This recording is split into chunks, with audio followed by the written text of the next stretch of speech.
A busy day. Prince William joined Scotland's First Minister Nicola Sturgeon at service to mark 70 years of NHS after attending National War Memorial ceremony in Edinburgh.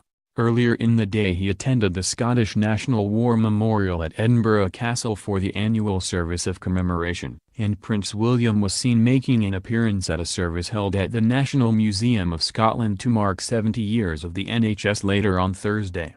Also at the ceremony, which paid tribute to its inspirational staff and included messages from politicians and patients alike, was Lord Provost Frank Ross and First Minister of Scotland Nicola Sturgeon. The prince had changed out of his earlier military uniform, wearing a sharp navy suit and red tie for his second engagement of the day. Following the service, William attended the reception and was seen chatting animatedly to attendees. Celebrations were taking place around the country today, to mark 70 years since the former health minister Aneurin Bevan founded the health service on July 5, 1948.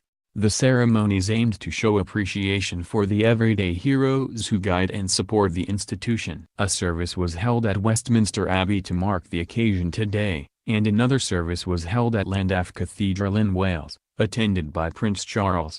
The NHS is one of the world's largest employers, with more than 1.5 million staff. Earlier in the day the Duke of Cambridge was dressed in military uniform as he arrived to present medals to pioneers in the fields of molecular biology, civil engineering and music during a day of royal engagements in Edinburgh. He was joined by First Minister of Scotland Nicola Sturgeon, who wore a white blazer and polka-dot skirt for the occasion, seen chatting to the prince after the service. The Duke was formally admitted as an honorary fellow of the educational charity before handing out awards to Mr. Climie, Nobel Prize-winning scientist Professor Richard Henderson and composer and conductor Dr. Thea Musgrave. David Climie was one of 3 pioneers given a royal medal at the Royal Society of Edinburgh as William began a day of engagements in the city. The Duke of Cambridge hailed the impressive Queen's Ferry crossing after presenting a medal to the famed engineer behind the bridge. Nobel Prize winner Professor Henderson works in the field of electron microscopy, with his work directly contributing to a revolution in structural biology.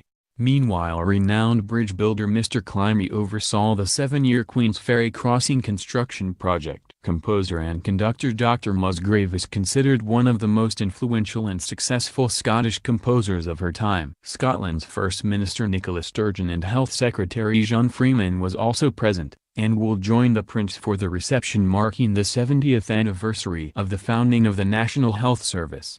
The celebration will give thanks to NHS staff through the years and all those who have supported the service. NHS Scotland Chief Executive Paul Gray will attend the event at the National Museum of Scotland, along with 700 invited guests nominated by Scotland's 14 health boards. Scotland's First Minister Nicola Sturgeon and Health Secretary John Freeman was also present, and will join the prince for the reception marking the 70th anniversary of the founding of the National Health Service. The celebration will give thanks to NHS staff through the years and all those who have supported the service. NHS Scotland Chief Executive Paul Gray will attend the event at the National Museum of Scotland, along with 700 invited guests nominated by Scotland's 14 health boards.